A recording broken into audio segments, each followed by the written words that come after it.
तुलसी, मानस के हंस से ठीक पहले। रत्नावली कहाँ है?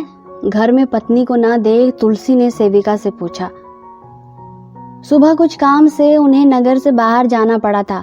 शाम को जब वापस लौटे तो पत्नी को ना देख अधीर हो गए। सेविका ने जवाब दिया, देवी रत्नावली तो मायके चली गई। कब? दिन के दूसरे पहर में। बोलकर गई हैं कि कल तक वापस लौट आएंगी। ऐसे कैसे अनायास ही जा सकती है? सेविका ने इस प्रश्न का उत्तर देने की बजाय प्रश्न किया, भोजन लगाऊं? लेकिन तुलसी तो अधीर थे, उन्हें बस रत्नावली से मिलना था। उन्होंने सेविका से कहा, नहीं रहने दो, मैं रत्नावली से मिलने जाता हूँ। लेकिन स्वामी, गंगा मैया तो तीसरे पहर से उफान पर आ चुकी हैं। सेविका ने उन्हें वस्तु स्थिति से अवगत कराया। और बाहर बारिश भी तेज हो रही है। कोई ना कोई नाविक तो मिल ही जाएगा घाट पर।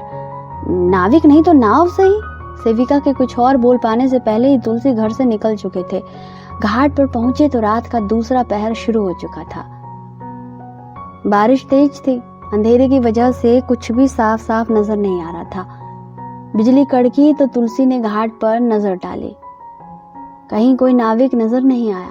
वे हताश हो ही चुके थे कि फिर से बिजली कड़की और उन्हें आशा की किरण नजर आई। रस्सियों में उलझा एक लकड़ी का तख्ता नजर आया घाट पर। तुलसी बिजली सी तेजी से जाकर उस तख्ते पर लेट गए और गंगा की उफनती लहरों से भिड़ गए।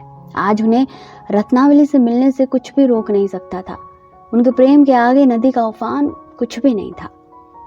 उस पार पहुंचकर उन्होंने तख्ते को खींचा और नदी के बाहर एक पेड़ में रस्सी से बांध दिया। रत्नावली का घर घाट से दिखता था। लगातार कड़क रही बिजली की रोशनी में उन्होंने घर को देखा। घर में रोशनी नहीं थी। संभवतः सब सो चुके थे। तुलसी ने द्वार पर जाकर आवाज लगाना उचित नहीं समझा, क्योंकि घर वाले कई तरह के सवाल करते। ऊपर से बात यह भी थी कि दरवाजा दूसरी तरफ था और तुलसी अभी घर के पीछे थे, जहां रत्नावली का कमरा था। तुलसी जहां खड़े थे वहां जमीन घर से नीचे थी।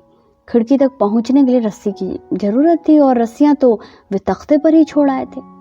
तभी फिर से बिजली कड़की और उन्होंने देखा कि एक मोटी रस्सी रत्नावली की खिड़की से लटक रही है। संभवतः रत्नावली को इस बात का एहसास था कि तुलसी आएंगे, इसलिए उन्होंने रस्सी लटका रखी थी। यह विचार मन में आते ही तुलसी के चेहरे पर मंद मुस्कान दौड़ा गई और वे तेजी से उस रस्सी के सहारे रत्नावली के कक्ष में प्रवेश कर गए। मर गया, तुलसी के मुंह से आवाज निकली। अंधेरे में जब तुलसी कमरे में कूदे तो रत्नावली ने चोर समझकर पीठी का फेंक मारा। फिर आवाज से उन्हें एहसास हुआ कि यह तो पति की आवाज है, तो वे शोभ से भर उठी। स्वामी आप? हाँ रत्ने, मैं। आपने तो आज मेरा अंत ही कर डाला था। अंधेरे में आपको पहचान नहीं पाई स्वामी, क्षमा करें।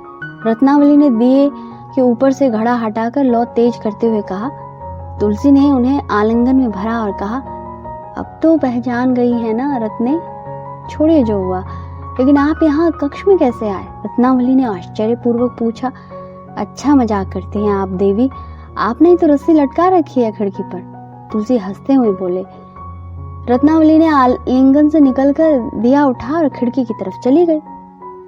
हे प्रभु, ये तो विषधर है। रत्नावली आड़बड़ाकर पीछे हटी और भय के मारे उनके हाथ से दिया छूट गया। अब कमरे में अंधेरा था। उन्हें और भी अनिष्ट की आशंका हो रही थी। तुलसी से पूछ बैठे, आपने नदी कैसे पार की स्वामी? इस समय तो कोई मल्लाह भी नहीं होगा वहां। एक तख्ती पर बैठकर वह देखिए वहां से पेड़ से बंधी हुई है। तुलसी ने उधर उंगली दिखाई और तभी बिजली कड़की।